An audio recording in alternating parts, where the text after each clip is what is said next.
बंधु हरियाणा में कह रहे थे कि कांग्रेस की सरकार बनेगी, मध्य प्रदेश में कह रहे थे कि कांग्रेस की वापसी हो रही है, वहां महाविकास आघाड़ी महाराष्ट्र में जीत रही थी। ऐसा क्या हो गया? कौन ऐसी डील होगी चुनाव आयोग के साथ कि जो बार बार चाहे गठबंधन के हो या किसी दल के आदमियों को हराया जा रहा है और बीजेपी को ही जिताया जा रहा है कि कब्र से खोदेंगे, जमीन के अंदर अगर दफन होगा तो वहां से उसे खोद कर लाएंगे। जिसने देश के साथ गद्दारी करने की कोशिश की और भारतीय जनता पार्टी के साथ सहयोग देने का काम किया। वोट नहीं दिया, किसान ने वोट नहीं दिया, ज्ञानेश कुमार ने वोट दिया था क्या? ये ज्ञानेश कुमार का वोट है। आज लोग कहते हैं धन्यवाद मोदी जी। धन्यवाद मोदी जी नहीं है, धन्यवाद ज्ञानेश कुमार जी हैं। उसका धन्यवाद कीजिए और सरकार बदलने पे पूछा जाएगा। और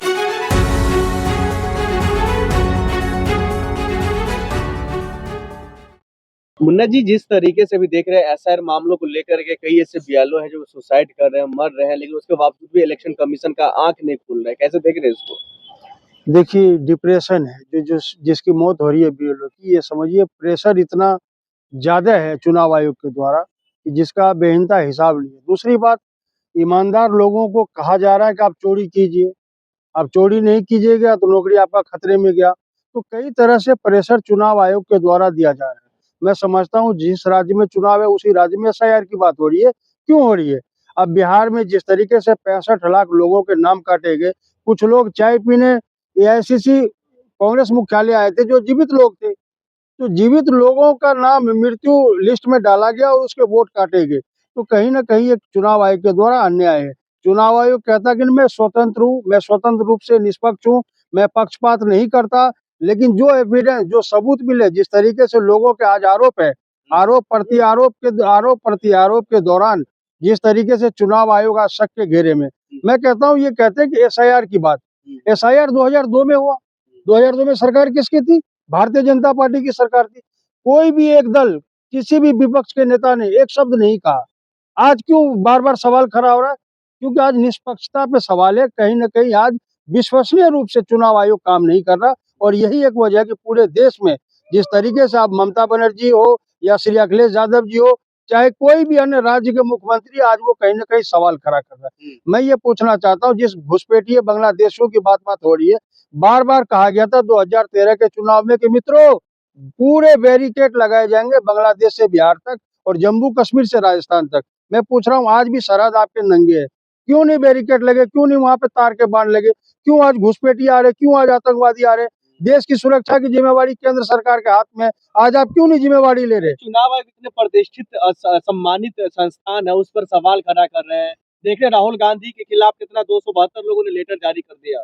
जो भी 272 लोग थे, एक बाय एक हर एक आदमी पे कोई ना कोई एलिगेशन, आरोप लगा हुआ है और इसी वजह, बचने की वजह से कहीं ना कहीं आज राहुल गांधी पे कटाक्ष करके देश के प्रधानमंत्री शाह और शहनशाह के नजरों में चाह रहे कि मैं अच्छा बनूं, जबकि वो किसी भी रूप से वो दागदार आदमी है, साफ निष्पक्ष आदमी। कोई ऐसा कोई व्यक्ति नहीं है जो राहुल गांधी पे सवाल उठाए। आप बार बार कह रहे चुनाव आयोग बिल्कुल पारदर्शिता तौर पे चुनाव करवा रहा है। मैं ये पूछना चाहता हूँ, जो लगातार 4 सालों से गृह मंत्री का सचिव रहा हो और गृह मंत्री के सह पे वो चुनाव की नियुक्ति हुई हो चुनाव आयोग की, तो आपको लग रहा है कि ज्ञानेश कुमार जी निष्पक्ष चुनाव करा देंगे? आपको ज्ञानेश कुमार और उनके संस्थान और ईसीआई पर शक हो रहा है?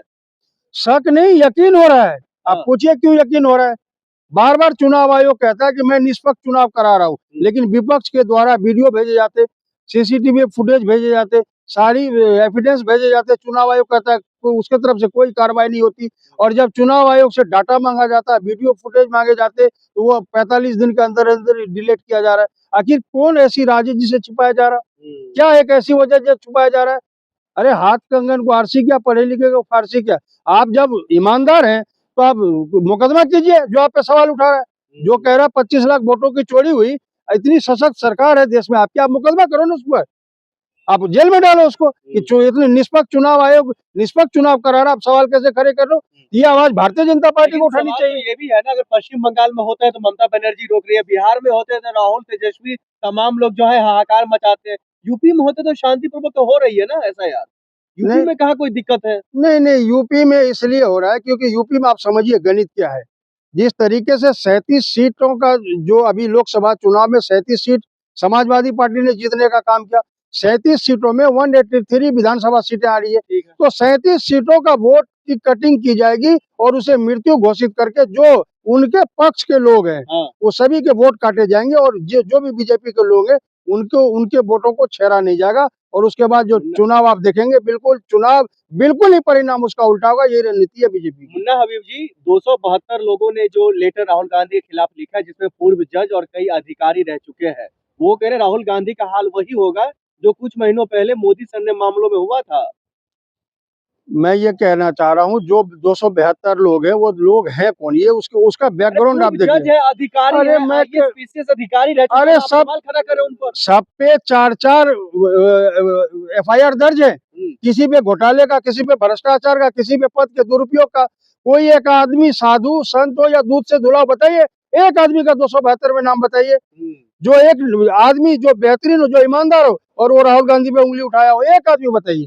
272 में मैं 271 की छूट आपको देता हूँ। सिर्फ एक गवाह मैं मांगना चाह रहा हूँ आपसे, आपके चैनल के माध्यम से, कि एक आदमी ईमानदार आदमी वो बताइए जो राहुल गांधी पे सवाल उठाया हो कि नहीं बिल्कुल हमने कोई पाप नहीं किया, हमने कोई जुर्म नहीं किया, हमने पद रहते कोई लोभ नहीं, कोई लालच नहीं, कोई भ्रष्टाचार नहीं किया और मैं कह रहा हूँ कि राहुल गांधी जी बेईमान है। एक आदमी बताइए। राहुल गांधी को लेकर के अब ये भी चर्चा होने लग गई है, जब से लेटर जारी हुआ है, जो उनको जेल होनी चाहिए, क्योंकि उन्होंने प्रतिष्ठित और सम्मानित संस्थान पर सवाल खड़ा किया, उनकी छवि को धूमिल कर रहा है। राहुल गांधी वो शेर है पूरे हिंदुस्तान में और हर मंच से उन्होंने साफ कहा है कि वोट चोर गद्दी चोर। चुनाव आयोग शाह और शहंशाह के पक्ष में खड़ा है। आज लोकतंत्र की हत्या सीधी तौर पे हो रही है। जिस तरीके से लोकतंत्र को कुचला जा रहा है उसमें कहीं ना कहीं चुनाव आयोग भी शामिल है। मैं ये कह रहा हूँ चुनाव आयोग किसी का नहीं होता, नहीं पक्ष का नहीं विपक्ष का। अगर कोई विपक्ष सवाल उठा रहा है आप उसको कॉन्फिडेंस में लाइए, उसे बुलाइए, मीटिंग कीजिए। अगर वो कह रहा है कुछ तो उसे आप जांच कीजिए, अगर वो गलत कह रहा है तो फिर आप जेल में डालिए। आपको रोका किसने है? आपको किसने रोका है? सरकार रोक रही हो, विपक्ष पक्ष रोक रहा हो तो आप बताइए। लेकिन नहीं, ये सरकार के कहने पे जितने भी तामझाम चुनाव आयोग को द्वारा लगाए गए वो चुनाव आयोग के द्वारा हुआ जा रहा है। आप लोग एक्सेप्ट क्यों नहीं करते जो जनता आपके साथ नहीं है, चाहे वो बिहार का हो या पश्चिम बंगाल का हो या किसी और अन्य राज्य का हो? महागठबंधन को बिहार में 2.25 करोड़ लोगों ने 175 करोड़ लोगों ने वोट देने का काम किया। जनता मेरे पक्ष में कैसे नहीं है? चुनाव महागठबंधन हारा नहीं, हराया गया है। मैं कह रहा हूँ रणनीति के तहत हराया गया है। बिहार में 8 साल 10 साल का बच्चा ये कह रहा था कि महागठबंधन की सरकार बनेगी। पूरे पत्रकार बंधु हरियाणा में कह रहे थे कि कांग्रेस की सरकार बनेगी। मध्य प्रदेश में कह रहे थे कि कांग्रेस की वापसी हो रही है। वहां महाविकास आघाड़ी महाराष्ट्र में जीत रही थी। ऐसा क्या हो गया? कौन ऐसी डील होगी चुनाव आयोग के साथ कि जो बार बार चाहे गठबंधन के हो या किसी दल के आदमियों को हराया जा रहा है और बीजेपी को ही जिताया जा रहा है? तो जहां हारते वहीं पर क्यों सवाल खड़ा होता है? नहीं हारते नहीं। आप जो बिहार के अंदर जो बिहार की दुर्दशा थी, जिस तरीके से बिहार के उप मुख्यमंत्री को, बिहार के विधायक को, बिहार के मंत्री को जिस तरीके से रोडों पे खदेड़ा गया, रोडों पे गालियां पड़ी, जूते चप्पल पड़े, क्या किसी से छिपा है? सार्वजनिक रूप से सभी को पता है। लेकिन आज वहीं से वो लोग जीत रहे हैं। चाहे मैं बात करूं सम्राट चौधरी की बात करूं, चाहे विजय सिन्हा की बात करूं, ABCD किसी की बात करूं, आज वो लोग वहां से क्यों जीत रहे हैं? यही एक कारण है। यही कारण है कि चुनाव आयोग कहीं न कहीं शाह और शहंशाह से मिला। लेकिन मैं बता देना चाहता हूँ कि टारगेट सरकार बदल जाए एक बार, सरकार बदलते ही जिस तरीके से हमारे राष्ट्रीय नेता राहुल गांधी जी ने कहा है कि कब्र से खोदेंगे, जमीन के अंदर अगर दफन होगा तो वहां से उसे खोद कर लाएंगे। जिसने देश के साथ गद्दारी करने की कोशिश की और भारतीय जनता पार्टी के साथ सहयोग देने का काम किया। धमकी दे रहे हैं चुनाव? नहीं, मैं धमकी नहीं दे रहा हूँ। ये सरकारें बदलेगी। मैं तो कह रहा हूँ कि सरकारें बदलेगी, जो ये कुकर्म करने वाले लोग हैं वो संभल जाए। मैं कह रहा हूँ कि आप निष्पक्ष चुनाव कराएं, जनता के हित की बात करें, जनता के साथ रहे, आप जनता की बात करें।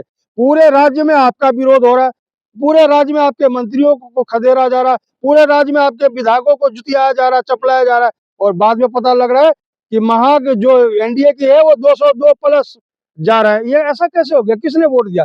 जवान ने वोट नहीं दिया, किसान ने वोट नहीं दिया, ज्ञानेश कुमार ने वोट दिया था क्या? ये ज्ञानेश कुमार का वोट है।